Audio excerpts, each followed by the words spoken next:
امریکہ اور اسرائیل کے مشترکہ حملوں میں ایران میں اب تک 555 افراد کے ہلاکت کا دعویٰ کیا جا رہا ہے، جبکہ ایران کی طرف سے بھی جوابی کارروائیاں جاری ہیں اور مشرق وسطیٰ میں موجود امریکی اسرائیلی اڈوں کو نشانہ بنایا جا رہا ہے۔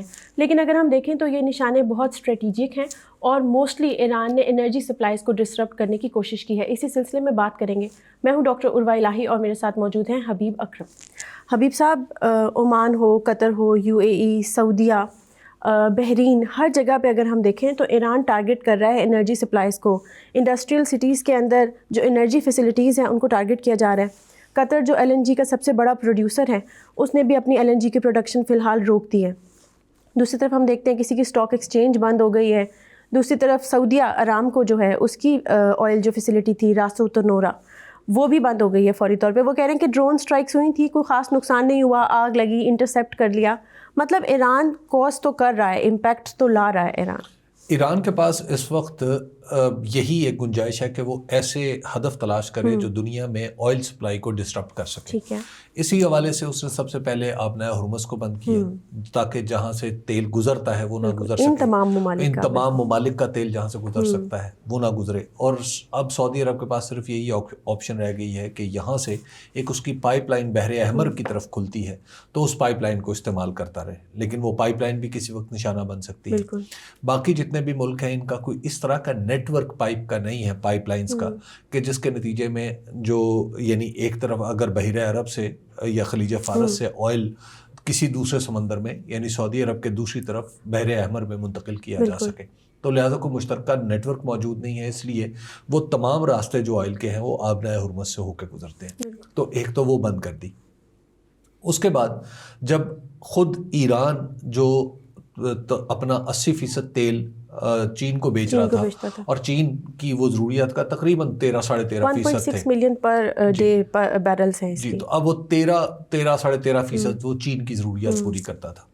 اب وہ تیل کی سپلائی بھی رک گئی چین کو، تو گویا چین کی 13.5% کی جو ایڈیشنل ڈیمانڈ ہے وہ بھی مارکیٹ میں آ جائے گی۔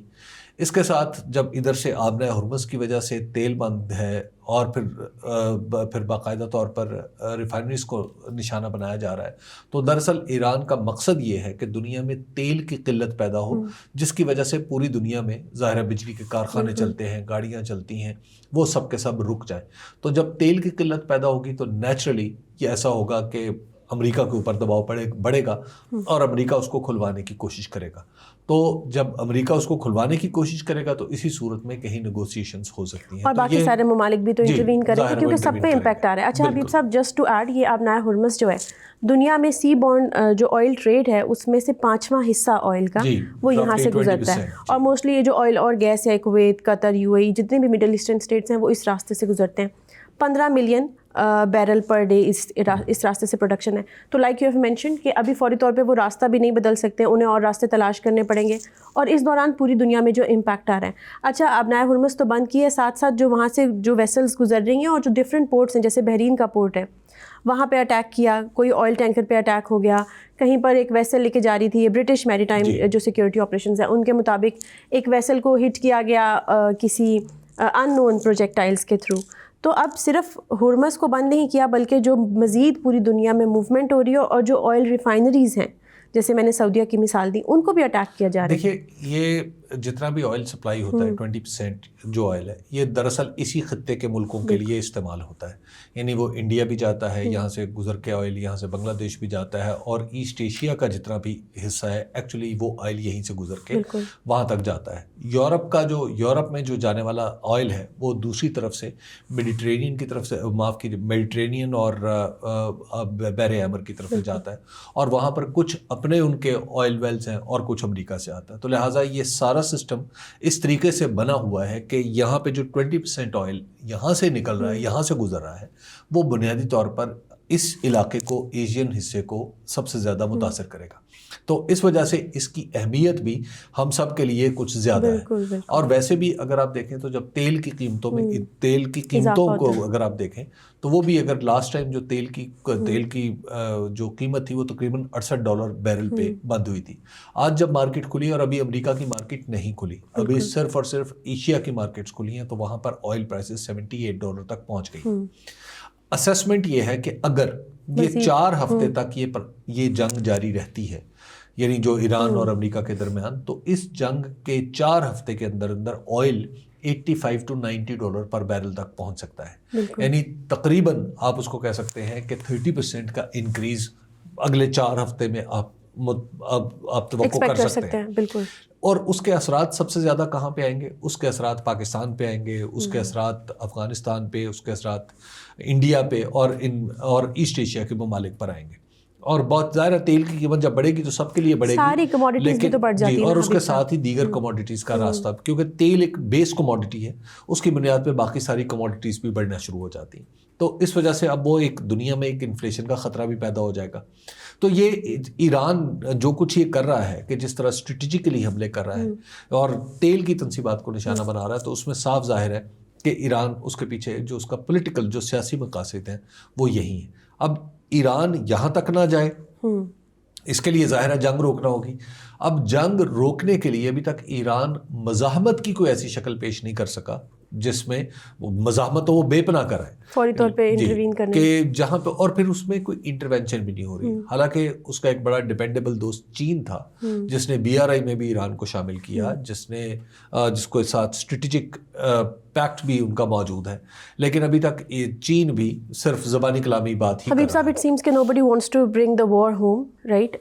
اگر ہم چین کو بھی دیکھیں اور رشیا کو دیکھیں یا جس طرح نارتھ کوریا، یہ ایک الگ طرح کا گروپ تھا اور ایسا لگتا تھا کہ ایسی اگر کوئی کانفلکٹ ہوتا ہے، کوئی کشیدگی ہوتی ہے تو یہ فائدہ اٹھا سکتے ہیں، سپلائی کر سکتے ہیں، کسی اور طرح سے ریسورسز پرووائڈ کر سکتے ہیں ایران کو. تو ابھی ایسا سچ ہمیں کوئی صورتحال نظر نہیں. دیکھیے اس کی فوری طور پہ تو ایک سچویشن مختلف ہے، کیونکہ امریکن جو بلڈ اپ ہے اس کی افواج کا وہ بہت بڑا ہے اور کافی دیر سے جاری رہا ہے، اور کافی میٹیکلسلی اس کو جگہ جگہ پہ اس طرح رکھا گیا ہے کہ جہاں پر ایران کو نہ صرف ایران کو گھیرے میں لیا گیا ہے بلکہ ایران تک اگر کوئی رسد بھی پہنچتی ہے سمندر کے راستے سے تو وہ بھی ممکن نہیں رہی. ہاں البتہ زمینی راستے پاکستان کے ساتھ بھی کھلے ہیں، افغانستان کے ساتھ بھی کھلے ہیں، اس کے آذربائیجان کے ساتھ بھی کھلے ہیں، اور چین اگر چاہے تو کوئی راستے استعمال بھی کر سکتا ہے. لیکن یہاں پر سوال پیدا ہوتا ہے کہ چین یہ کرے گا یا نہیں کرے گا. اب مختلف لوگ اس بات کو سمجھنے کی کوشش کر رہے ہیں کہ آخر چین کسی بھی قسم کی سوائے زبانی کنڈمنیشن کے آگے کیوں نہیں بڑھ رہا. تو اب کچھ لوگوں کا یہ خیال ہے کہ اگر یہ کانفلکٹ بڑھتا ہے، یعنی کچھ زیادہ دیر تک یہ پرولونگ کرتا ہے، تو پھر اس میں چین کی انٹرونشن ممکن ہے. لیکن اس میں بھی چین کی جو انٹرونشن ہوگی وہ زیادہ سے زیادہ اسینشیل سپلائز کی ہو سکتی ہے کہ کھانے پینے کی چیزیں اور اس طرح کی جو وارفیئر سے کے لیے ضروری جو ضروری اکوپمنٹ ہے وہ شاید ایران کو کہیں سے بھی فراہم نہیں ہو سکے گا. تو لہٰذا ایران کو اس وقت جس چیز کی اشد ضرورت ہے وہ بھی چین اس کو پرووائڈ کرتا ہوا دکھائی نہیں دے رہا. تو اس لیے یہ جو کانفلکٹ اس وقت چل رہا ہے، اب اس میں اگین یہ ایران کی آرسنل کے اوپر ڈیپینڈ کرتا ہے کہ وہ کتنی بڑی ہے، وہ اسلحہ خانہ کتنا بڑا ہے اور اس کے پاس کتنے دن چلے گا. اب اگر آپ دیکھیں تو ایران نے جو پہلے دن اٹیکس کیے تھے، اب اس کے اٹیکس لیتھل ہو گئے ہیں، لیکن نمبر آف اٹیکس میں ایک تھوڑا سا ایسا لگتا ہے کہ جیسے فریکوینسی میں کمی آ رہی ہے. اس کا مطلب یہ ہے کہ اس کے پاس جو چھوٹے راکٹس ہیں یا جو وہ راکٹس ہیں جو دور تک تو جا سکتے ہیں لیکن زیادہ تباہی نہیں پھیلا سکتے، کئی طرح کے ہیں، تو وہ راکٹ شاید اس کے پاس وہ میزائل سسٹم، اب وہ میزائل اس کے پاس شاید ختم ہو گئے یا ختم ہونے والے ہیں، جن کو وہ چن کے، اور جیسے آپ نے کہا کہ وہ اسٹریٹجک جگہوں پر ہی ان کو استعمال کر رہا ہے. تو یہ ممکن ہے کہ ایران کی فلسفی یہ ہو کہ اس جنگ کو تھوڑا اور کھینچا جائے تاکہ کئی اتنی دیر میں تیل کی جتنی زیادہ سے زیادہ تنصیبات ہیں وہ تباہ کر پائیں. لیکن دنیا پہ جب تک پریشر نہیں آئے گا دنیا انٹروین کرنے کا نہیں سوچے گی. اچھا حبیب صاحب دیکھیں، UAE اور کویت نے بھی اپنی اسٹاک مارکیٹس کو فی الحال بند کر دیا ہے. انہوں نے کہا ہے کہ مطلب غیر معمولی سرکمسٹانسز کی وجہ سے. اسی طرح ہم نے یورو میں بھی دیکھا کہ 0.2% اس میں گراوٹ آئی ہے. تو ڈالر ویسے فی الحال بینیفیشری ہے کیونکہ وہ ایک لیکوڈ منی کے طور پہ، نیٹ انرجی کے طور پہ یوز ہو جاتا ہے.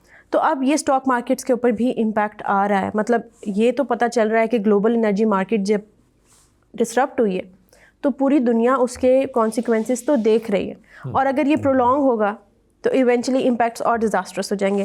اچھا، اب یوکرین بلکہ چین کی بات کر لیتے ہیں. جس طرح آپ نے کہی پچھلے دنوں خبر چلی تھی کہ سپر سونک میزائل کے حوالے سے چین کا اور ایران کا آپس میں کوئی اگریمنٹ ہونے جا رہا ہے, اور آج اس کی تردید ہو گئی ہے چین کی طرف سے. جی, اس موقع پہ تو اگر کوئی اگریمنٹ ہو بھی چکا ہوگا تو اس کا دوسرا حصہ سپلائی ہوتا ہے نا, کہ آپ نے پرفارم کرنا ہے اس طرح کا کوئی کانٹریکٹ, تو وہ پرفارمنس تو اس وقت ممکن ہی نہیں رہی. تو لہذا چین کی طرف سے یہ اس وقت بھی جب یہ بات ہو رہی تھی تو اس وقت بھی ہم نے یہی بات کی تھی کہ یہ ایسا, یہ کلیئرٹی بھی نہیں ہے اور یہ ہوگا بھی نہیں, اس موقع پر یہ نہیں ہو سکتا. تو اب جس طریقے سے معاملات آگے بڑھ رہے ہیں تو چین کی طرف سے تو اس وقت اگریمنٹ سے زیادہ کسی کسی چیز ہارڈ اکوپمنٹ کی, ہارڈ ویئر کی سپورٹ کی ضرورت ہے ایران کو, جو ظاہر ہے ابھی تو فیوچر میں, نیئر فیوچر میں ممکن. فرانس, جرمنی, یو کے, انہوں نے تو کہہ دیا کہ ہم اگر ضرورت پڑی تو اپنے اتحادی کا ساتھ دیں گے, ٹھیک ہے. اور یوکرین کے حوالے سے بھی سننے میں آ رہا ہے کہ یوکرین بھی کہتا ہے کہ میں ایران کے جو ڈرونز ہیں اس کو گرانے میں مدد کروں گا. اگر یوکرین جمپ کرتا ہے ایٹ اینی لیول, آپ کو لگتا ہے کہ رشیا کے لیے بھی راستہ کھلے گا اس حوالے سے؟ دیکھیے, ایک تو یہ ہے کہ یوکرین کیا اتنے بڑے وار تھیٹر میں کوئی رول پلے کر بھی سکتا ہے یا نہیں کر سکتا. اگر وہ واقعی کو رول پلے کر سکتا تو زیادہ افیکٹولی وہ روس کے مقابلے میں پلے کر سکتا. حالانکہ یورپ اس کو پوری سپورٹ کر رہا ہے, ہر طرح کی سپورٹ کر رہا ہے, پیسہ بھی دے رہا ہے, اسلحہ بھی دے رہا ہے, ڈرون بھی مسلسل ان کی بحالی, وہاں ڈرون کی سپلائی بھی جاری ہے. اس کے باوجود ہم دیکھ رہے ہیں کہ یوکرین وہاں پر کوئی بڑا مارکا تو نہیں مار سکا, اور اگرچہ روس بھی نہیں مار سکا, لیکن یوکرین نے تو بالکل ہی, اس کا تو علاقہ اس وقت روس کے قبضے میں. تو اس وجہ سے یوکرین تو محض ڈونلڈ ٹرمپ کی خوشنودی حاصل کرنے کے لیے, صدر زیلنسکی وہاں پہ وہ تو کسی بھی حد تک جانے کے لیے تیار رہتے ہیں, تو اس میں ان کی مدد تو شاید کوئی افیکٹو نہیں ہوگی, لیکن یورپ کی مدد بہرحال افیکٹو ہو سکتی ہے. اچھا حبیب صاحب, کچھ دعوے ہیں جن کی تردید ہوئی ہے. واشنگٹن پوسٹ نے جیسے دعویٰ کیا تھا کہ سعودیہ مسلسل اکسا رہا تھا امریکہ کو کہ اٹیک کریں ایران پہ, تو اس کی اب تردید ہو گئی ہے.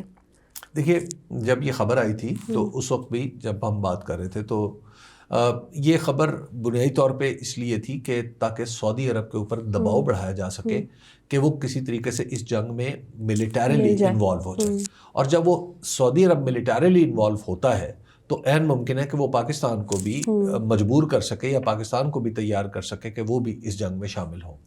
تو دراصل یہ جتنا ڈیزائن تھا, وہ یہ جو خبریں چھپوائی جا رہی تھیں یہ اس پریشر کے لیے چھپوائی جا رہی تھیں. اور آج بھی اگر آپ دیکھیں تو آج بھی AFP نے ایک خبر دی ہے, انہوں نے یہ بتایا ہے کہ سعودی عرب نے جب ان آرامکو کی راس التنورہ ریفائنری پر حملہ ہوا ہے تو اس میں انہوں نے کہا ہے کہ ہم اس کا ملیٹریلی بھی رسپونڈ کرنے پہ سوچ رہے ہیں. اب یہ ایک دوسری بات ہے کہ اب یہ ریالٹی بنتا جا رہا ہے کہ کوئی ملک کتنی دیر تک بغیر جواب دیے لاسز بیئر کر سکتا ہے. تو سعودی عرب مسلسل کر رہا ہے, بحرین مسلسل کر رہا ہے, اور امریکہ جو نیٹ سیکیورٹی پرووائڈر ہے اس خطے کا, یہ سب کچھ اس کے لیے ہو رہا ہے بیکاز وہ براہ راست جنگ میں انوالو ہے. اس کے ساتھ ایک بات یہ بھی ہو رہی ہے کہ کچھ عرب ملکوں میں معاف کیجیے گا, عرب ملکوں میں یہ تاثر بھی پیدا ہوا ہے کہ جو امریکہ کا فراہم کردہ جو نظام تھا, جو میزائل ڈیفنس سسٹم تھا, وہ بھی پوری طرح افیکٹولی کام نہیں کر رہا, کیونکہ وہ جو ایران کی طرف سے ڈرون سوارمز ہیں یا جس طرح وہاں سے میزائل آ رہے ہیں ان کو وہ سوارم نہیں کر رہا. اور ایک سازشی تھیوری یہ چل رہی ہے وچ از ناٹ ٹرو, بٹ لیکن جس طرح جب لوگوں کے سامنے, لوگوں کے شہروں میں دھماکے ہو رہے ہوں تو پھر سازشی تھیوریاں بھی جنم لینے لگتی ہیں کہ وہ یہ بھی ہے کہ شاید وہ جو تمام ڈیفنس سسٹمز تھے ان کا رخ ایسا متعین کیا گیا ہے کہ وہ اسرائیل کو بچا رہے ہیں. اچھا, اس میں ایک اور چیز میں ایڈ کر دوں کہ وہ جو امریکہ کے 3 جنگی طیارے ہیں جو کہ تباہ ہو گئے ہیں, تو امریکہ نے اس کے بارے میں کہا سینٹ کام نے کہ یہ فرینڈلی فائر کے نتیجے میں تباہ ہوئے ہیں, کہ کویت نے بائی مسٹیک ہی ان کے اوپر حملہ کر دیا, جبکہ ایران دعویٰ کر رہا تھا کہ یہ اس نے کیا ہے. دیکھیے, ایران کے حوالے سے ایک طیارے کی بات تو کہیں F-15 گرایا گیا ہے. اب یہ واقعی گرایا گیا ہے یا نہیں گرایا گیا, لیکن اس کی فوٹیج تو آئی ہے, لیکن اب کوئی سوال یہ ہے کہ یہ طیارہ کیا ایران کے کسی اٹیک سے, ایران کے کسی پروجیکٹائل سے گرا ہے. اب یہ لیکن روس نے بھی اس طرح کی فوٹیج جاری کی ہے. جہاں تک وار کا معاملہ ہے تو دیکھیے, وار تھیٹر جو اس وقت مڈل ایسٹ کا ہے, اس میں اگرچہ آپ کو ایکٹرز تو کافی نظر آتے ہیں, لیکن فنڈامنٹلی یہ تین بیسیکلی اس کے گروہ ہیں. ایک طرف ایران ہے اور ایک طرف امریکہ اور اسرائیل ہے. امریکہ کی دفاعی اسٹریٹجی میں جو خاص طور پر مشرق وسطیٰ کے حوالے سے ہے، اس میں امریکہ نے کبھی یہ نہیں گنجائش رکھی کہ خود انڈیجنس سعودی فوج یا ان ملکوں کی کوئی فوج مل کے یا الگ الگ اپنا کوئی اٹیک کر سکے یا کسی اٹیک کو رسپونڈ کرے. تو وہاں پر جتنی بھی ان کی دفاعی صلاحیتیں ہیں دراصل امریکن اورینٹڈ ہیں، امریکن آپریٹڈ ہیں. تو اس میں جہاں کہیں چھوٹی موٹی ان کی فوج کی انڈرسٹینڈنگ، جہاں پہ کہیں جو مقامی فوج ہے اس کے ساتھ ان کی کوئی تھوڑی بہت جو انڈرسٹینڈنگ ہے، تو اس میں ڈیفینیٹلی کہیں نہ کہیں ہو سکتا ہے کہ یہ کوآرڈینیشن نہ ہوئی ہو، جس کی وجہ سے یہ طیارے تباہ ہو گئے. اچھا حبیب صاحب، اب اس کی مطلب کیا اختتام کیسے ہوگا؟ مذاکرات کی طرف جائیں گے؟ IAEA نے بھی انسسٹ کیا کہ بھئی آخر کار مذاکرات ہی کرنے پڑیں گے، مذاکرات ریزیوم کریں. لیکن ریسنٹلی ٹرمپ نے بھی ایک کلیم کیا تھا کہ جو ایرانی لیڈرشپ ہے وہ مجھ سے مذاکرات کرنا چاہتی ہے اور میں نے بھی آمادگی کا اظہار کر دیا ہے اور یہی ان کے لیے بہتر ہے، the way Trump talks. تو اب وہ بھی علی لاریجانی نے ریجیکٹ کر دیا بات کہ ہم کوئی مذاکرات میں اب دلچسپی نہیں رکھتے. ظاہر ہے ایران کا اتنا زیادہ نقصان ہو چکا ہے. پوری بات یہ ہے کہ امریکہ کے ساتھ ہم مذاکرات، ڈونلڈ ٹرمپ کے ساتھ مذاکرات نہیں کریں گے. اس کا مطلب یہ ہے کہ ڈونلڈ ٹرمپ کے ساتھ ہونا ہو کہیں اور مذاکرات ہو سکتے ہیں. اس سے پہلے بھی، اس جنگ سے پہلے بھی، شروع ہونے سے پہلے ہم نے دیکھا تھا کہ عمان کے ذریعے مذاکرات ہو رہے تھے، اور وہ مذاکرات ایسے تھے کہ ایک طرف یعنی عمان کے وزیر خارجہ یا عمان کے نامنیٹڈ جو انٹرلوکیوٹرز تھے وہ بیٹھتے تھے اور ایک ایک کر کے الگ الگ ان سے بات چیت ہوا کرتی تھی.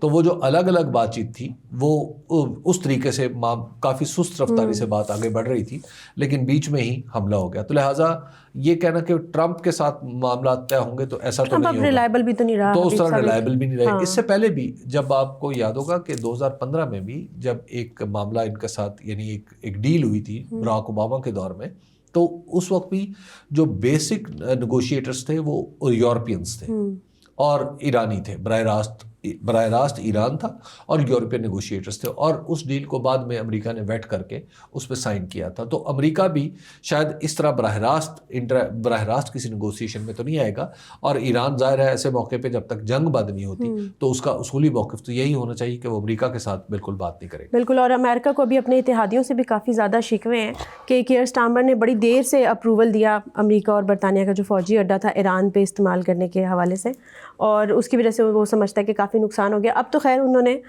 پرمیشن دے دی ہے. فرانس، جرمنی اور برطانیہ سبھی اس میں اکٹھے ہیں. اچھا حبیب صاحب، اب تھوڑی سی بات کر لیتے ہیں پاکستان اور افغانستان کے کانفلکٹ کے حوالے سے.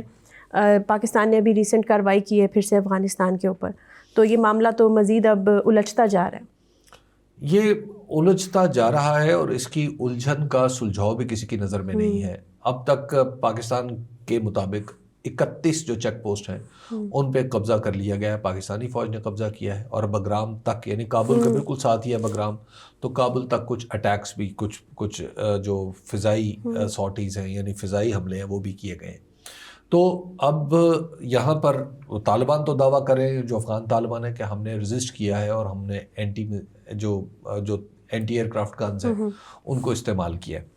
لیکن ظاہر ہے دونوں پاکستان کی قوت کا اور افغان قوت کا کوئی موازنہ نہیں ہے. دیکھیے ایسی صورت میں یہ جو اس وقت پاکستان میں درپیش ہے، اب دیکھ لیجئے کہ جو روایتی جو ثالثی کرنے والے ملک ہیں وہ قطر، سعودی عرب، UAE ہیں. یعنی عرب ملک ہمیشہ آگے آتے ہیں اور وہ دونوں پاکستان کو اور افغانستان کے درمیان کسی نہ کسی بات پہ سمجھوتا کروا دیتے ہیں.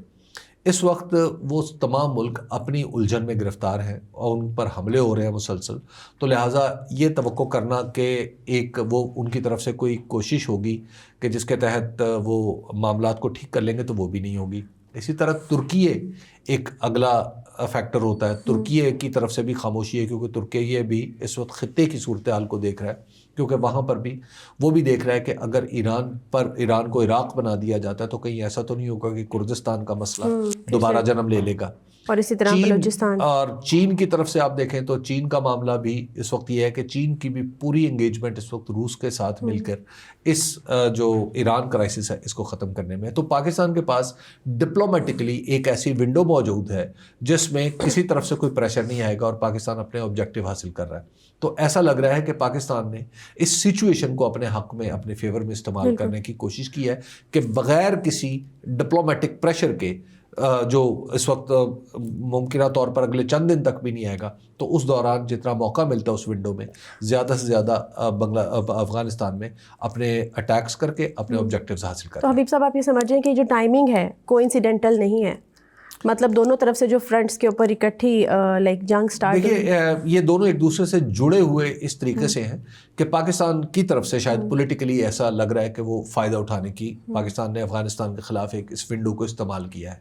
ادروائز افغانستان اور ایران براہ راست اگر آپ کہیں کہ کسی پلان کے تحت امریکہ نے ایران پر اور پاکستان نے افغانستان پر حملہ کیا تو شاید ایسا ابھی تک نہیں جوڑا جا سکتا۔ تو ابھی جو بدلتی ہوئی صورتحال ہے اس کی وجہ سے خطے پہ کیا اثرات پڑیں گے، اس پہ ہم نظر رکھیں گے۔ آج کے لیے اتنا ہی، آپ سے ملاقات ہوگی کل۔